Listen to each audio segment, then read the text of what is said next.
everybody, welcome back to Julie Mac. Thought I'd do another video this week since they're proving to be very popular at the moment. Excuse the pin curls. I have a very important meeting tomorrow in Manchester for the business. So all will be revealed about that in the next couple of weeks, but I can't say anything at the moment. So this week's video, we're going to do my 3 top tips for making your makeup last as long as possible. So firstly, book me. I mean, that's a surefire way of having your makeup last. Book into the studio, come get it professionally done. But anyway, apart from that, if you're at home and you always find that by the end of the day in work or on a night out, your makeup has slid off, it's disappeared, your skin's drank it or what have you, I'll go through 3 tips now which hopefully should make some difference. So tip number 1. Use a primer. It's not rocket science. When it's on the skin, it will help your makeup to be held onto the skin. It's just much better if it's primed, but what you must remember is that you need to use the right combination of primer and foundation.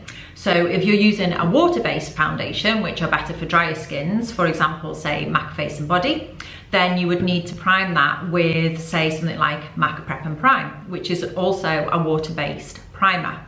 Doesn't necessarily need to be from the same house. I'm not saying that if you have a MAC product, you need to match it up with a MAC product. But it will help with the, the whole primer thing if obviously the water-based is with the water-based.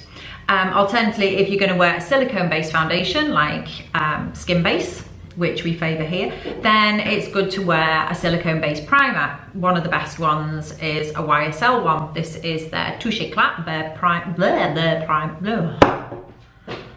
end of a long day, Blur Primer. And the difference with the silicone one, if you're thinking, well, I can't tell what's a water-based one and what's a silicone-based one, just try them on your hand. The water-based ones will feel quite hydrating and quite light. The silicone one, as you put it on, you'll feel it go smooth, slightly synthetic, will probably sit a little bit more on top of the skin because silicone ones are for smoothing out the skin and what have you, fine lines. So that's tip number 1. Foundations and primers.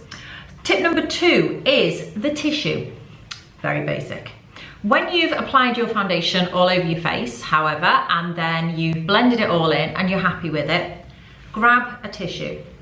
Split the tissue in half. Again, not rocket science. Poke a little hole in the middle, cover your face.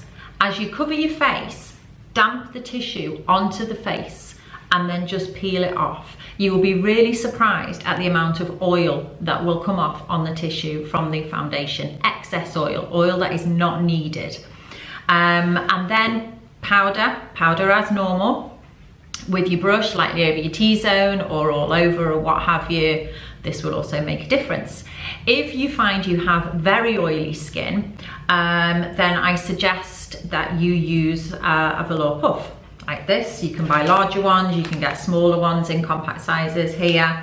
And what you need to do is take your velour puff into your powder, tap off the excess on the back of your hand, and then when you've got some left on there, press and roll into the skin. Don't do all this because this is just not going to hack it.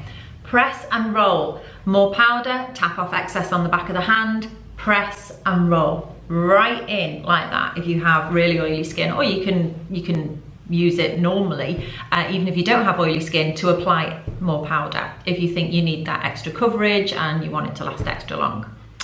And then the final tip is makeup setting spray. Again, not rocket science, it's a great product, and yes, there's many on the market from high street. Some of the best on the high street are the NYX ones. They do dewy and matte, or Makeup Academy Pro Fixing Base. If you can just see that one there, that's also good value. MAC do one. I don't think Illamasqua do a setting spray at the moment. Niche in the market. We're using Glam Glow at the moment here. I did a review on this in a previous video. If you missed that one, you can look that up on YouTube. Makeup channel there is Makeup by Julie Mac.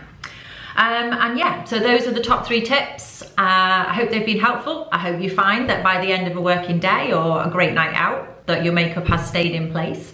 And thank you for watching. If this has been helpful, give me a like, share it out amongst your friends, and I'll be back soon with another video. Thanks for watching.